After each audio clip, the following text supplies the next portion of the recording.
Hello everyone, it's Aaron from Two Slips and a Gully. I'm joining you for what's going to be the first of hopefully many video mini-pods, and we thought what better way to start than talking about the semi-final between Pakistan and Australia. What an incredible game.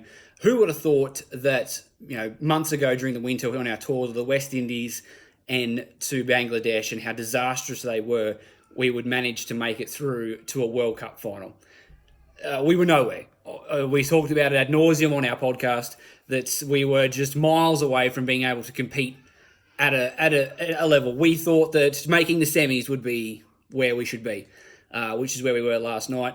And we managed to get it done. Shades of Michael Hussey hitting that amazing final over, clearing the boundary to get us past Pakistan in 2010. Matthew Wade did an incredible job with the bat after being dropped 3 sixes, 2 ramp shots against who's arguably the form bowler of the tournament in Shaheen Shah Afridi, and got the job done. Incredible work.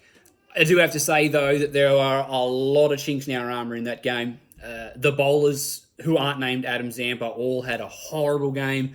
Cummins and Hazelwood both had over-the-hip full tosses that, obviously no balls.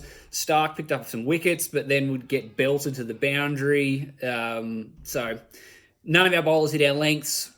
Warner and Marsh were the two outstanding players at the top of the order, but Marsh, Maxwell, Smith all got themselves out doing something silly.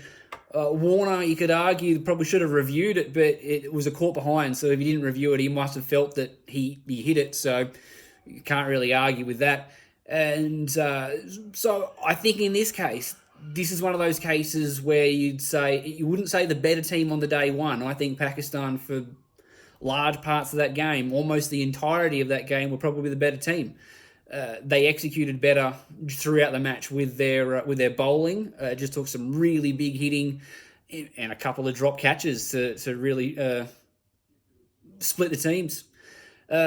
You could argue that after the strong power play they had, they were only 1 wicket down for a long time. They probably should have accelerated more through those middle overs and left themselves short at the end. But there was quite a flourish, and 170 it's a good total put on the boards. You would back Pakistan with that bowling attack to defend that. It just took some absolutely special hitting from Matthew Wade and Marcus Stoinis. Can't go past him. He was a big hero at the back end of that.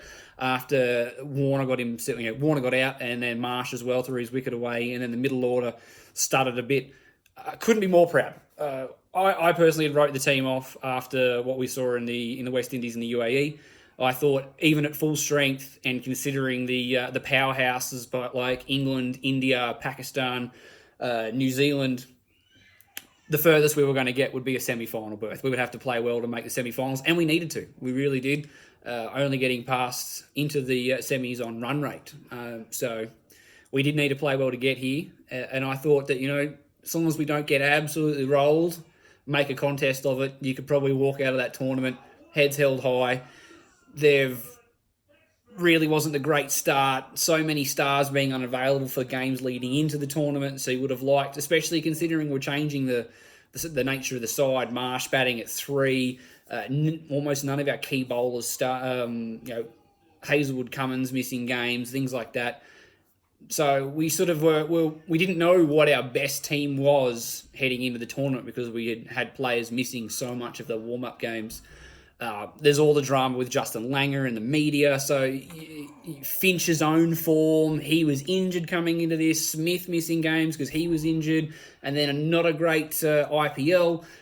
Maxwell, the opposite, having a fantastic IPL and then not really contributing in this. So all sorts of things that had to go together to get Australia to where they are. And we made a World Cup final.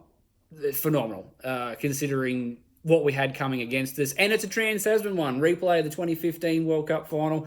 New Zealand's going to be up for that. For the last decade, all they've done is win cricket games. They've made the 2015 World Cup final, the 2019 World Cup final. They're the World Test champions. At some point, we've got to stop thinking of these guys as the underdogs that punch above their weight and really take them respect for the cricket team they are. And that's a cricket winning machine. They're so good. Unfortunately, in some just strange news coming out of that camp is Devon Conway is going to miss the final because he broke his hand on his own bat, punching it after he got dismissed in the England game.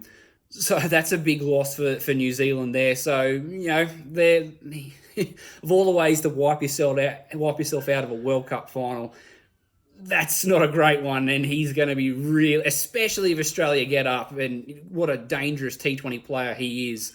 He's going to be sitting there pulling his hair out. So feel sorry for the guy. World Cup finals aren't things that happen every day, well, unless you're New Zealand. They seem to get quite a few of them.